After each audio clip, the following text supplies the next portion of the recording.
You are relieved of duty for insubordination.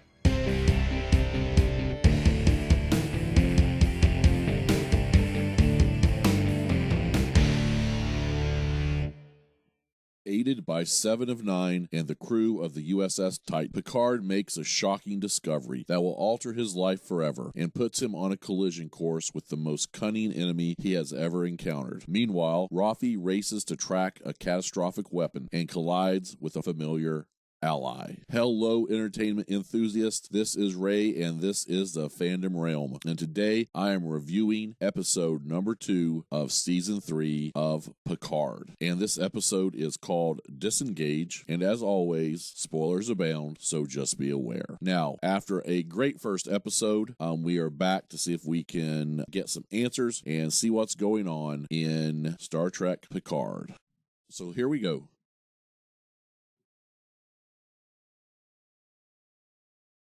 Gotta love those flashback episodes. Seas open. This is Jack Crusher on Mariposa Medical Vessel designated. So where's Beverly at? Warning. Fenris Ranger vessel approaching. There you are. Ilias. Fenris Rangers. This is a medical vessel delivering medical supplies to... Haven't we seen the Rangers somewhere else, the Fenris Rangers? Is that a bribe? Oh, don't be daft. I'd never bribe you with medical equipment. So basically he's caught. With these.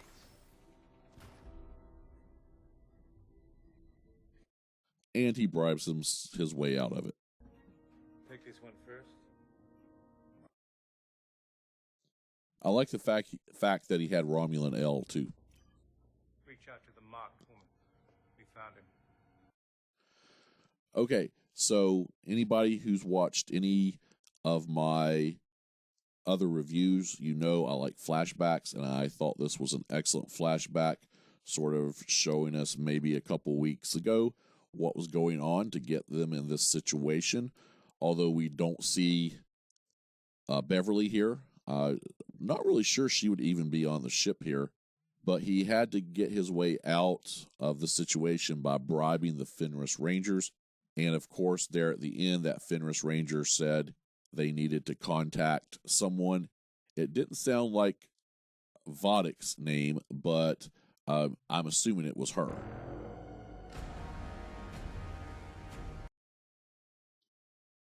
Of course, we're back to present day. Power level at 13%. Who is it out there?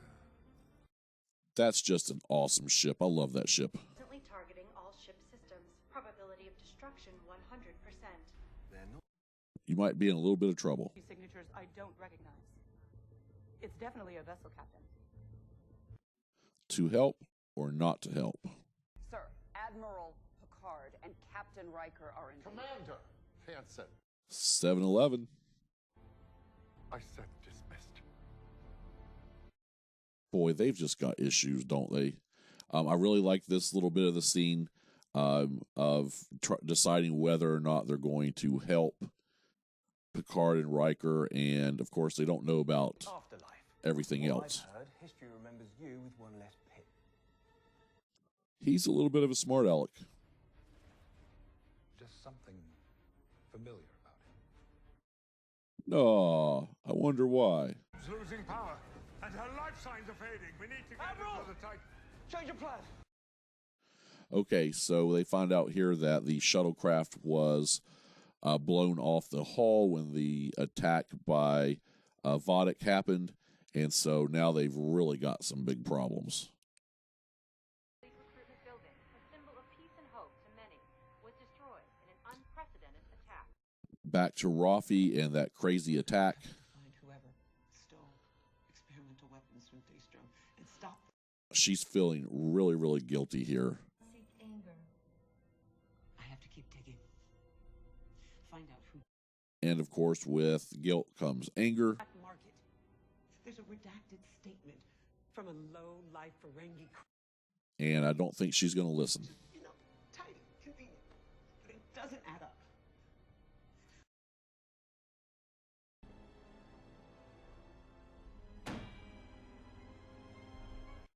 Okay, what gets me in this part of the episode and this scene is the way everything's phrased. It almost makes it sound like the Federation could have been involved in the explosion of that recruitment center and that weapon and the usage of it. And it sort of sounds a little bit crazy because, you know, they're trying to pin it on someone else. Why would they pin it on someone else? Or you could be remembered for being the captain who let two legends die. So I just don't know about the whole Raffi thing. Strategizing. I'm safeguarding. Against what? So is the Titan going to come to the rescue?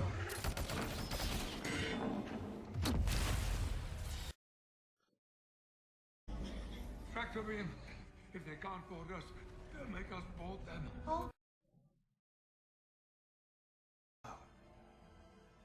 It was nice meeting you. Well, that's one way to do it. What the hell is that? Do you think Jack knows?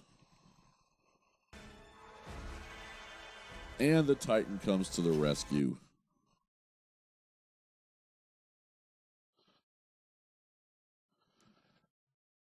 Okay, so big things here. Makes me think Jack might know who Picard is. Also, the Titan comes to the rescue and gets involved, which I really didn't see their captain doing that. He's actually growing on me a little bit through that first episode and then into this episode as well. I'm not really liking his relationship with 7 of 9. There's something there. It seems to probably go back to her being a former Borg. You ambushed him at his baby's doctor. Ambushed.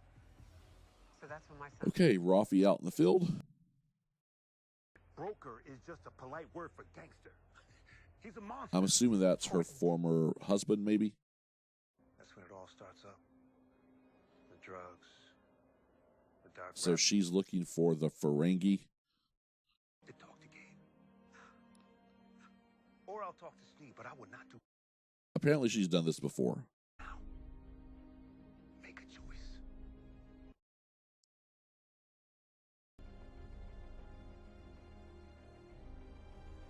Wow. How do you do that? So Raffi is being put in a terrible position here. Basically, I guess that's her husband, and he's offering to either get her with the Ferengi guy or talk to Gabe, who is her son, and they are not having a very good relationship. And, of course, we're going to find out in a few minutes that she actually chooses the Ferengi. Maximum warp. Not yet. We've engaged. I want to know with who and why. Probably should have listened to 7 there. You boys are in so much trouble. She said to trust nobody, and you. Everyone. Captain. Who the hell are you? We just all take a breath. Captain. What? All right, I'll admit it. That's a little funny. I am Captain Vatic. So we get Vatic here, the leader. I really like her. For you to know that I was having a nice morning before all of this? Oh, that's lovely. She's going to be a very good bad guy, I think. There is a sizable bounty on his head. Starfleet does not negotiate with bounty hunters. Oh, I see her. Loved how she is framed in such a dark area. 20 pulse wave. 30 series 5. I get it. That ship, it's awesome. The only way you'll see the shot that kills you is through the hole in your proverbial chest. Making some threats there.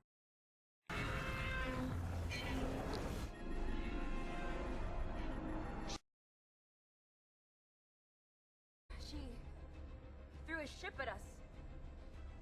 Sir. Okay, that was just absolutely awesome. Force that shrapnel tore the hull on Deck 11. How is that even possible? I love the fact that this ship is technologically advanced enough. It just threw another huge ship at an even bigger ship using its tractor beam and whatever else technology it had. That was pretty cool, I thought. I really liked that. Among the anti-establishment. And then some. So it's us and the boogeyman. So trying to figure out what to do here. Doesn't matter. Oh, yes, it most certainly does. We get back Picard and Jack. Thing I know. I've never even heard of a Vatic. We're at a disadvantage here, kid.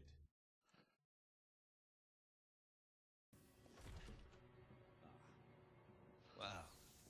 So Jack doesn't have a very good reputation.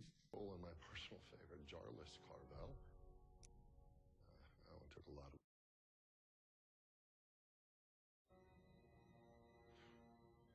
You are relieved of duty for insubordination. Well, that was only a matter of time. Are you serious? Well, even if Riker's like, come on, Jean-Luc. Tell me, honestly, you do not see what I see. I mean, Riker's on this deal. He knows what's going on, and nothing Picard's able to do is getting him off of that trail.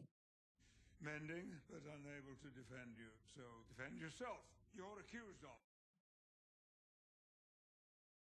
Only in the sense that a doctor fights for the freedom of his patient to not be dead. Yeah, that. So he's sort of a good doer, Prohibited cargo. Currency is currency, and medicine isn't free. but it costs money, and he's got to do bad things.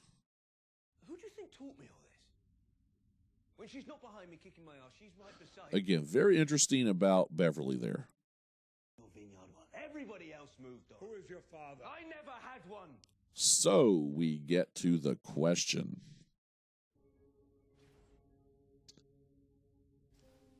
Still, does he know at this point that Picard is his father? I don't think he knows for sure. I think at this point he has thoughts that Picard could be his father. He probably knows the history of Beverly and Jean-Luc, and so he may think he knows what's going on. So with that, I think, he's probably one of these guys that's sort of like Han Solo in Star Wars.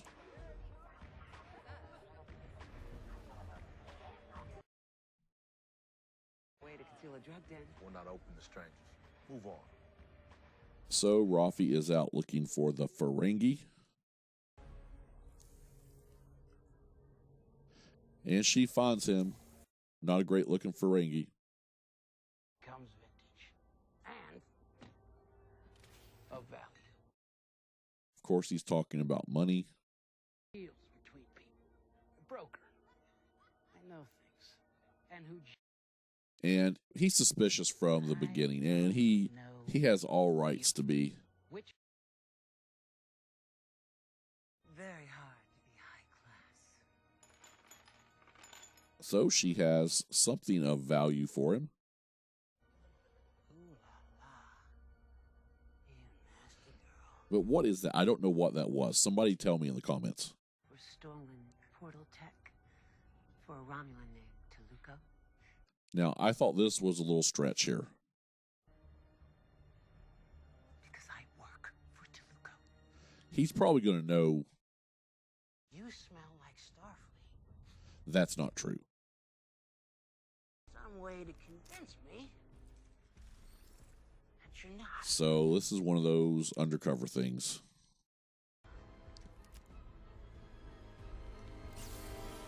Get the person to do drugs, proving they're not undercover. Because this is Okay, Toluco. that was really surprising when I saw that the first time. And then, I kept seeing something in the background.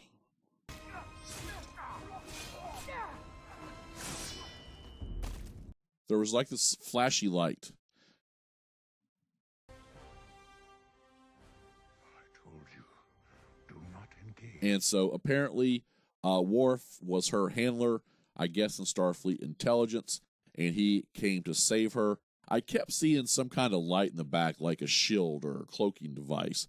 And then all of a sudden, Worf just appeared to bail her out of that. Of course, the big thing there, too, was that he had that Romulan's head. 50.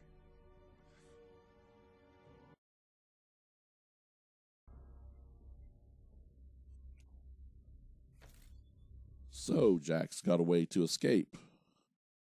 I may harm myself whilst trying to escape. Level 10. Standard issue. I mean, didn't they check him to make sure he didn't have something like that?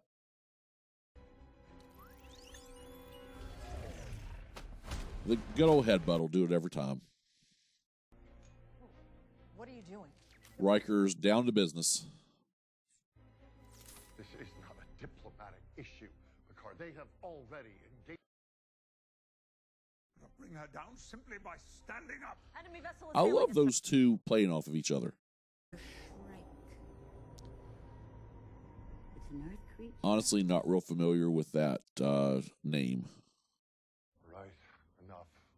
Let's turn him over. Sir, there's been a security breach on deck. So we're going to let him go. Get on with it. Get on with it. Well, I'll tell you, I love 7-Eleven. She just kills it. He's currently in the transporter bay with a phaser and a request to unlock the controls. Of course, he's wanting to save his mom now, so he's going to give himself up. He's trying to hand himself over in the event that we would. He's trying to be honorable and...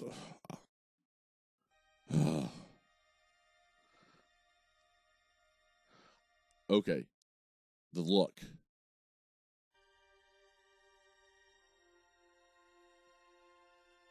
That just gives me chills, guys. Because he's my son. I'm still not sure if he knew. Tactical, full power to forward. Captain's like, oh, well, might as well. Comms, put the Shrike on the screen. So I guess he just took over the ship.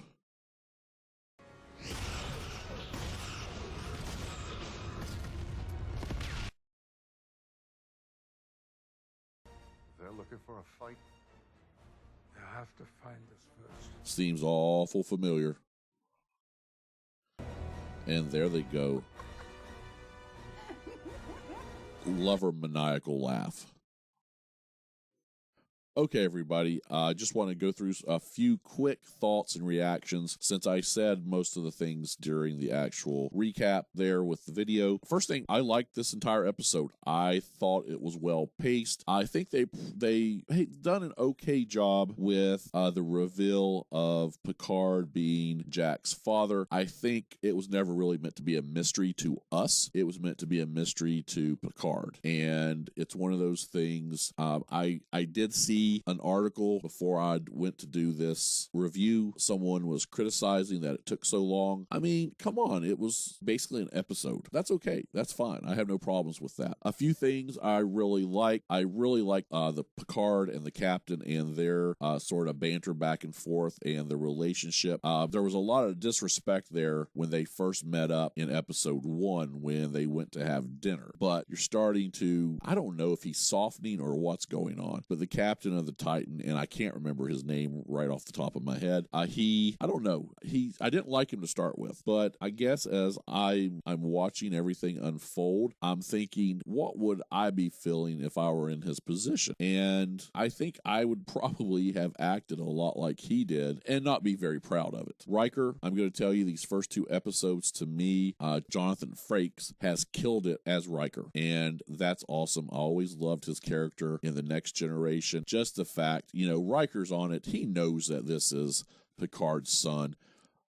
He was around him long enough. He's got some of the same attitude. Probably is supposed to have some looks like him. And, it's just one of those things, when you have a bunch of friends that know a secret that you don't, and you can never really wonder sort of what's going on. It just never occurs to you, but everybody else in your friend group knows, or that one good friend knows, and they are like, how can you be so stupid? And this is sort of what Riker is doing to Picard. And he knows that if they give Jack up, that it'll destroy Picard. Or at least that's what I'm reading into this. And that's why he went to that med bay to wake up Beverly, who was in extremely bad shape. And so it could be life-threatening to her. And so he thought it was worth it to wake her up.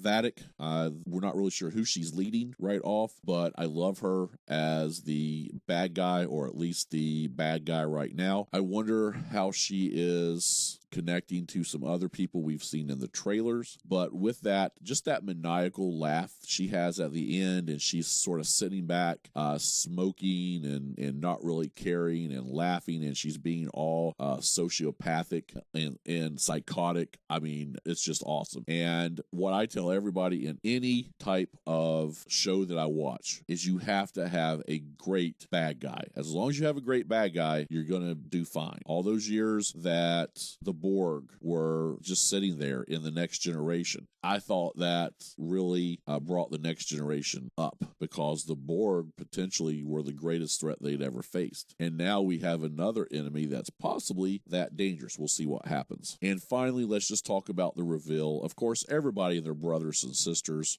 knew about this or thought it was going to happen when you saw the previews, when we got that first episode. Basically, when we found out that Beverly had a son, you know, it's pretty obvious it's going to be Picard's. And something happened 20 years ago that Beverly didn't want to identify and tell Picard about it. The only question I do have going into this is the actor playing Jack looks like he should be older than 20. I mean, he looks late 20s, early 30s. And I don't know. I haven't looked at his profile anywhere, but he doesn't look like someone that would only be like 20 years old. But I'm going to tell you that scene between Beverly walking in and looking down, sort of embarrassed, and then looking back up with those pleading eyes, and she looks unhealthy as it is. You can tell she's sick and she's injured. And when she looks back up at him and Picard realizes that he has a son and she's been lying to him, or I guess not really lying because they didn't talk to each other for 20 years, but she never told him, and sort of that hurt, and he just sort of takes it in. And at that point, he knows that he can't let Jack beam over, and so they're going to have to fight. Okay. Just the last thing, too, having Worf back, love that scene. I just wanted to mention that. Now, I do want to mention something else before we move on here. And this sort of goes to people who have criticized modern Star Trek. And I understand why. There's some weak stuff out there. But a lot of what you hear is, let's not have throwbacks. Let's not have Easter eggs. All that stuff is bad. Well, I hear all of those same people who are saying that about Discovery, saying that about the first 2 seasons of Picard, and saying that about Strange New Worlds. But I mean, come on, folks. The first 2 episodes of this season, I mean, they are chalked through of Easter eggs and things going back to previous seasons, and even the 3 captains. That's even going into Spider-Man territory there almost. But you have a situation with just there at the end. I said, this looks familiar. I get Wrath of Khan vibes. They're going into this nebula because they are facing an opponent that is just too strong for them, and they're going to have to try to outthink them. And with that, I mean, there have been so many of those little callbacks to things like that so far. If you're going to complain about it in previous seasons, you've got to complain about it in this season. Now, I'm going to tell you, honestly, I don't complain about it in the first 2 seasons. I love callbacks like that. I love little things like this. So I'm loving this season of Picard, and I'm hoping you are too. But for those that complain about things, just realize you have to be consistent over everything that you watch, or you need to try to be. Now, with that, I'm going to give a grade, and I'm going to give this episode I'm going to actually give it an A-. I enjoyed it. The big reveals. We have, of course, Jack being Picard's son. We also have Worf out there, and we have our bad guy for now, who looks to be a very powerful bad guy. And so I think this is going to be a very good season of Picard. And with that, I hope everyone enjoyed the review. Thanks for watching. Please subscribe to the channel, like the video, and comment below, and let me know what you think. And we'll see you next time on the Fandom Realm.